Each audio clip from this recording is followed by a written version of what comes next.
The sun sure has been heating things up around these and other parts lately. The lower 48 hasn't seen this much sun in at least a generation. Here in Texas, too much sun and too little rain teamed up in 2011 to give us the worst drought in history. Well, this year's drought across the nation is withering corn and soybean crops. Some of us already are seeing the effects on grocery prices.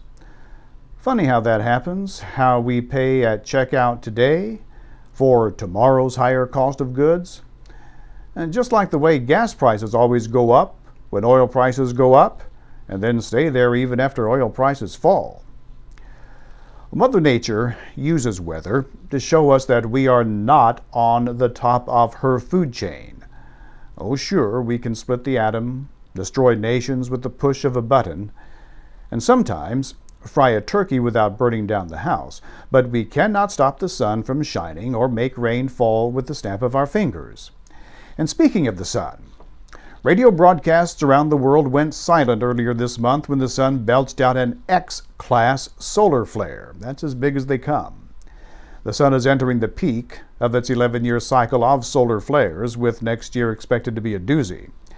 There is concern among the smart folks who keep an eye on the sun that a tsunami of solar flares hitting the Earth could do some severe damage to just about anything and everything that runs on electricity, and that includes our bodies and anything we may have implanted in them. Scientists at NASA's Solar Dynamics Observatory who watch these things figure a flurry of solar storms the first week of March hit the Earth with enough energy to power every home in New York City for 2 years. Well, back in 1859, a solar flare hit us with enough force to make telegraphs give off sparks.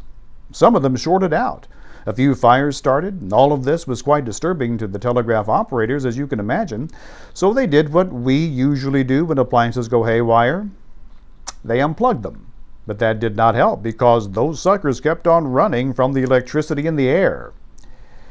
Now keep in mind that the telegraph of 1859 was the internet of today, providing nearly instant communication from town to town and between the United States and Europe.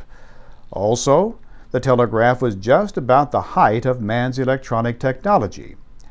Yes, my darlings, that was long before smartphones and the cloud. No microwaves, no electric cars, and no power grids to keep a gazillion gizmos humming throughout the day. Telegraphs were not the first sign something was up. Folks looking up in the real clouds in the hours just before dawn saw the skies light up in red, green, and purple auroras, northern lights, as we call them around here. And those lights lit up the night enough so the people in Cuba could read their papers as easily as if it were daylight. Well, that incident is known as the Carrington effect, named for English solar astronomer Richard Carrington, who was the first to see a magnetic explosion on the sun. What Carrington saw was a white light solar flare that released a coronal mass ejection, a CME, and fired it toward the Earth, hitting the planet 17 hours later. Scientists say if it happened today, it would be devastating for everything that runs on electricity: cell phones, satellites, GPS systems, computers, and medical equipment, even planes, trains, and automobiles. They say it could knock out most, if not all, our power grids by taking out transformers. It could mean lights out for the world's largest cities, the financial and communication capitals of the planet.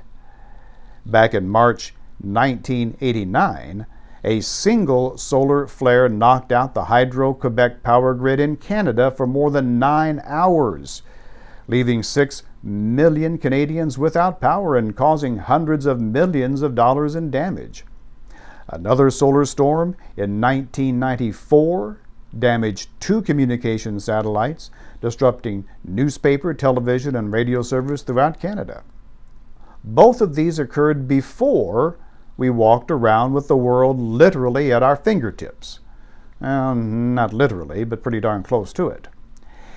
And if you think groceries and gas prices are high now, think about what they will be when you cannot buy them. because the cash registers and gas pumps will not work. And whatever money you have in the bank will stay there because ATMs and human tellers will not be able to access it.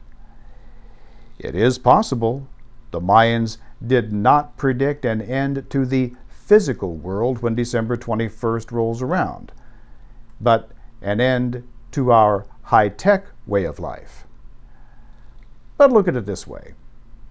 If the lights go out, we can see the northern lights a whole lot better. I'm John David Powell.